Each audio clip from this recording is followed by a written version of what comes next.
Hello, welcome to this edition where I have Dr. Professor Rao, and he is the father of Soft Leadership, founder of MSR Leadership Consultants India. He is an international guru with over 40 years experience and the author of over 50 books, including the award-winning See the Light in You. So welcome. I'm glad to have you. Thanks for having me, and it's indeed an honor that you're doing an interview. Why? Because especially after the brain stroke, Yes. And that despite that within a short span, you have agreed to do an interview. So I'm very happy. You have touched my heart. So this is the book I'm going to talk about. This book. Is very close to me. The title of the book is See the Light in You, for which His Holiness Dalai Lama, the Nobel laureate, has written a foreword for this book. This book is very close to my heart. In fact, I have written more than 50 books, including the See the Light in You. And let me share with you the challenge is that in the year 2021, I had brain stroke and I was on the bed. My entire right portion of the body was paralyzed, and I was in the ICU for some time. Then I gradually recovered because of my positive psychology and because of the power of my subconscious mind, and because of the healthy habits that I acquired from Indian military. And I was born in a toxic family and grew up into a toxic environment. My life is full of struggles and sufferings. And I'm dyslexic with the ADHD, attention deficit hyperactivity disorder. Added to that, the brain stroke has further ruined my health, but I bounced back. Precisely, I rose like a phoenix after the uh, brain stroke. Thank you for sharing a little bit about the adversity that you've gone through in your life. And I guess I'm curious, going through a brain hemorrhage and then losing the ability to be able to use one of your dominant arms, how you're able to actually do all the things that you do. I mean, over 50 books in the areas of leadership, mindfulness, leadership. The list goes on and on about all these things that you do. What's made it possible? I'm an Indian Air Force veteran, so I served for 12 years. Then I rose from the lowest rank of corporal. Then I did business for some years. Then I entered into teaching field for more than 15 years. I started sharing my knowledge freely with the world. I have written more than 50 books, including the award-winning book titled See the Light in You, for which the Nobel laureate His Holiness Dalai Lama has written a foreword. Here are some of the books. This is the book I would like to share with you. This is Thank you. His Dalai Lama. And this is a book on soft leadership. I have written a couple of books on soft leadership. Because I'm passionate about leadership and soft skills. So this is the book on soft leadership. And I have written a couple of books also. This book on gender, strategies to build women leaders globally. The Vice President of India, Mr. M. Venkaiah Naidu, has written a foreword for this book, and I have dedicated this book to Rosa Parks, Maya Angelou, and Oprah Winfrey because I admire those leaders. And I advocate gender equality globally. I have signed up for hashtag he for she, and I have written a couple of research papers on diversity and gender. So like that, the list goes on. Unfortunately, the brain stroke has disturbed everything, and I am still recovering because my right hand, I'm not able to type with my right hand. My right my right hand is I have chronic problem with my right hand. It's numb, tingling, so it's problematic. But I'm recovering. So this is briefly about me. And at the age of 18, I joined Indian Air Force and I acquired a couple of qualifications through private education. I was not blessed with the regular education. So I acquired a couple of qualifications, including DME, BSc, MA, MBA, PGDCLL, PGDBM, and my PhD in soft skills in the year 2011. So all these things I did it through private education, not through regular education. People think that I acquired qualifications from reputed universities like Harvard or Kellogg's, Oxford, of that kind. But I was not blessed with that kind of education. But I have some inner power that has driven me to come up to this level. I am 59 years old, uh, uh, being born in a toxic environment, toxic family, but I am not giving up because I have decided that that my life is meant for doing something better and bigger. So it's an opportunity for me to reinvent and to add value to others and make a difference in the lives of others. I definitely am on the same page with you about going through adverse environment situations. And some of the things we do, they may not be part of the way that society says that you should do things. And because you just mentioned that the formal education system, you could go through Harvard or Oxford, any of those colleges, universities that you mentioned, but you didn't do that. But it didn't matter anyway, because you had what was in you, the light within you, that Yeah, you were able to find avenues where you could get that education and then pay that education forward by helping. I believe you said that you wanted to help over 1 million people worldwide. Tell me yeah. more about how soft leadership fits into that goal. Okay, I'll tell you about soft leadership. So this is one more book, Vision 2030, 1 million global leaders. So this book is again very close to me. This is about education and learning because I am passionate about education and learning, and it's a non-profit initiative titled Vision 2030, 1 million global leaders. And Dr. Kiran Bedi, the first woman IPS officer from India, has written a foreword for this book. And I have dedicated this book to Dr. APJ Abdul Kalam, the former president of India. And my vision is to build 1 million students as global leaders. But after coronavirus, things have changed. So I have gone online and I have trained more than 50,000 students as global leaders.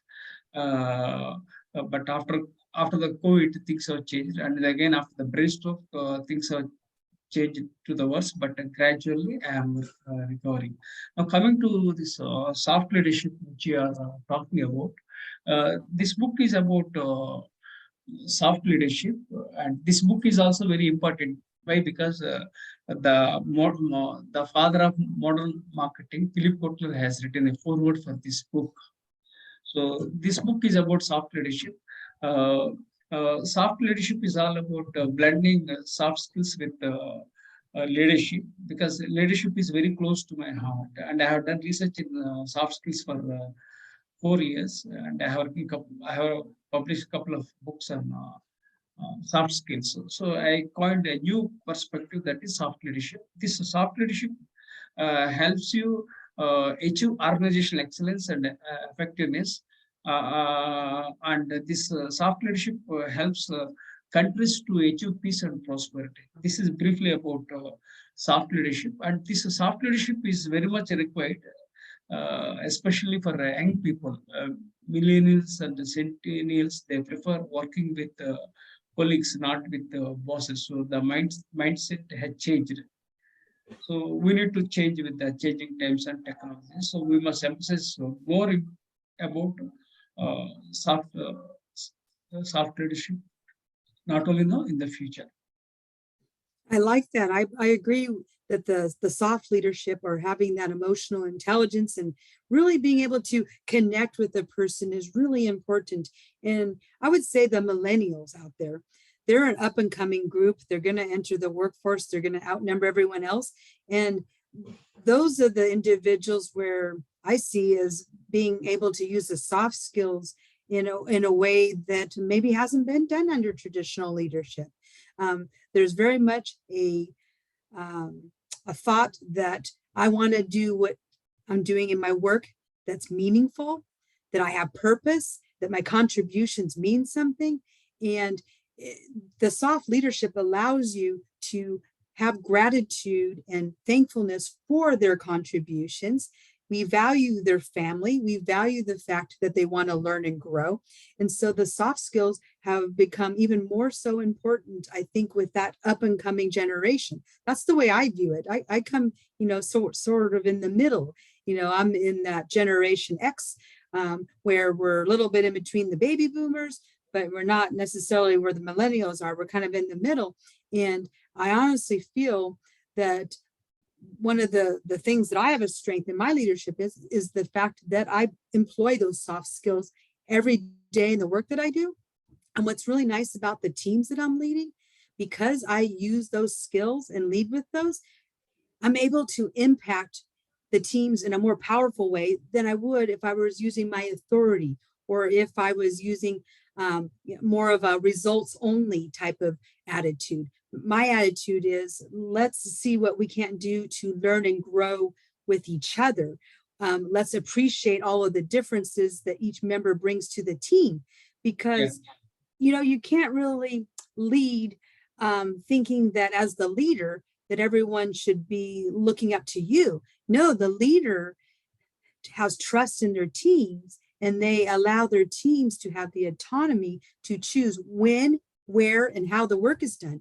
And honestly, with the pandemic, that was one of the lessons that I felt was the most important, was being able to quickly be in a space where we could look about the options that we had. So just because we traditionally did something in person no longer meant that we needed to do that. We could do things remotely. And then there were other areas where we done everything by paper. I work in an industry, accounting, where paper is very much the document that you would use. And all of a sudden we revolutionized the way we do accounting, and we do it all online, and all the work papers are electronic. It speeds up everything for our stakeholders and everyone that's involved. So honestly, that's what got me through the pandemic, were those soft skills. I was able to leverage those in a way that was helpful to all of our teams. Yeah, I agree with you. These soft skills are very much important, not only for any particular generation, because you talked about all generations like baby boomers, Generation X, Generation Y, Generation Z. Then we have Z, we have Centennials. They are coming with the different names. Okay, millennials are also known as with different names. Likewise, whatever it is, all generations, they are looking for soft skills. Soft skills are very much required, especially we are into high tech world. We must know how to get along with the people. So for that, the soft skills play a major role. And sometimes people think soft skills means people are very soft. It's not in that way. Soft skills are all about your skills and abilities related to your personality, attitude, and behavior. So the soft skills are required irrespective of sector, irrespective of the generation. All generations and all sectors, they must emphasize on soft skills. Soft skills are the driving force, not only now, the future. So one of the questions I also had for you was, we talked a little bit about how mindfulness has been really important in your journey. I've also noticed that mindfulness in the workplace is essential, because what we've witnessed during the pandemic is everybody having this presence online to do work and to be at home in a lot of cases. And what I noticed was people aren't taking that time to be grounded. They're not taking that time to put space in between each task, because the home life and the work life, they all blended together. And so everyone is having all of these various roles and responsibilities. And so we've had to make new accommodations, figure out how do we separate the two places when we're all in the same place, right? When we're going from role to role. And so I noticed that when we can start a meeting with a little mindfulness exercise, that the heart rate will come down, the busyness of not breathing go down, and we're able to get to that place where we can have those few moments, and then we can go right into the work that we need to do, and we're more calm and collected when we do it. And so as we close out, I was hoping that you would share with me a tip that would be something that people listening could use and how they can become more mindful. Yeah, mindfulness is required every time, but the importance of mindfulness is more important after the COVID-19, because people started emphasizing more on mindfulness, and there are so many issues globally. This mental illness, suicides are rising, divorces are rising. So many issues are coming. So what is required is we must emphasize on mindfulness, living. So I would like to talk briefly about this mindfulness. Mindfulness means don't think about the unpleasant past. Don't think excessively about the future. Learn to live in the present. Mm-hmm. Because what happens tomorrow we can't predict. Okay, we are optimistic, fine, but we should not excessively worry about the future, and we should not think about the unpleasant past, because people waste 30% of their precious time thinking about the unpleasant past that that will never come back. So let us learn to live in the present, to lead our life with the purpose and meaning. This is the message I would like to share with everyone. And this mindfulness is required not at the personal level or professional level. In all levels, it is required. Even organizations are also emphasizing more on this mindfulness. Now, as you said, this shifting from hybrid workplace.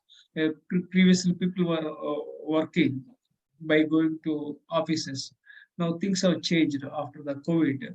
They started working online, and sometimes now they are gradually getting into hybrid. Hybrid means part online, part offline. So like that, the things are changing very fast. So we need to change with the changing times, and we must focus more on mindfulness. Thank you very much for sharing that. I'd also wanted you to share where people can find you and where they can pick up those books. And if you're doing any projects right now where you're teaching, where can they learn more about how they could become a part of your learning community? Good, very good. I have authored already 50 books, and all books are available on Amazon. This book is very close to my heart. It is See the Light in You, for which His Holiness Dalai Lama has written a foreword. So the books are available on online stores, especially on Amazon. All that you have to do is you have to know my name as Professor M.S. Rao, M.S.R.A.O. So if you can Google my name, Professor M.S. Rao, you can find my social media platforms. I have 4 blogs and 2 YouTube channels. I'm very strong on LinkedIn because that's a professional network. I also have other platforms like Twitter, Instagram, and other platforms. But mostly I'm active in LinkedIn because it's a professional network. So I'm available on online. Only thing you have to do is my name as, if you can Google my name as Professor M.S. Rao, you'll get everything about my. This is how you can get to know about me and purchase books. And I also share a lot of knowledge freely with the world. For more than 15 years, I'm sharing my knowledge freely with the world. I want to build a better world by sharing knowledge freely with the world. Thank you for your service and for freely sharing your knowledge with the world. You definitely are a blessing to all of us. Thank you. Yeah. Thank you for this wonderful opportunity with gratitude. With gratitude.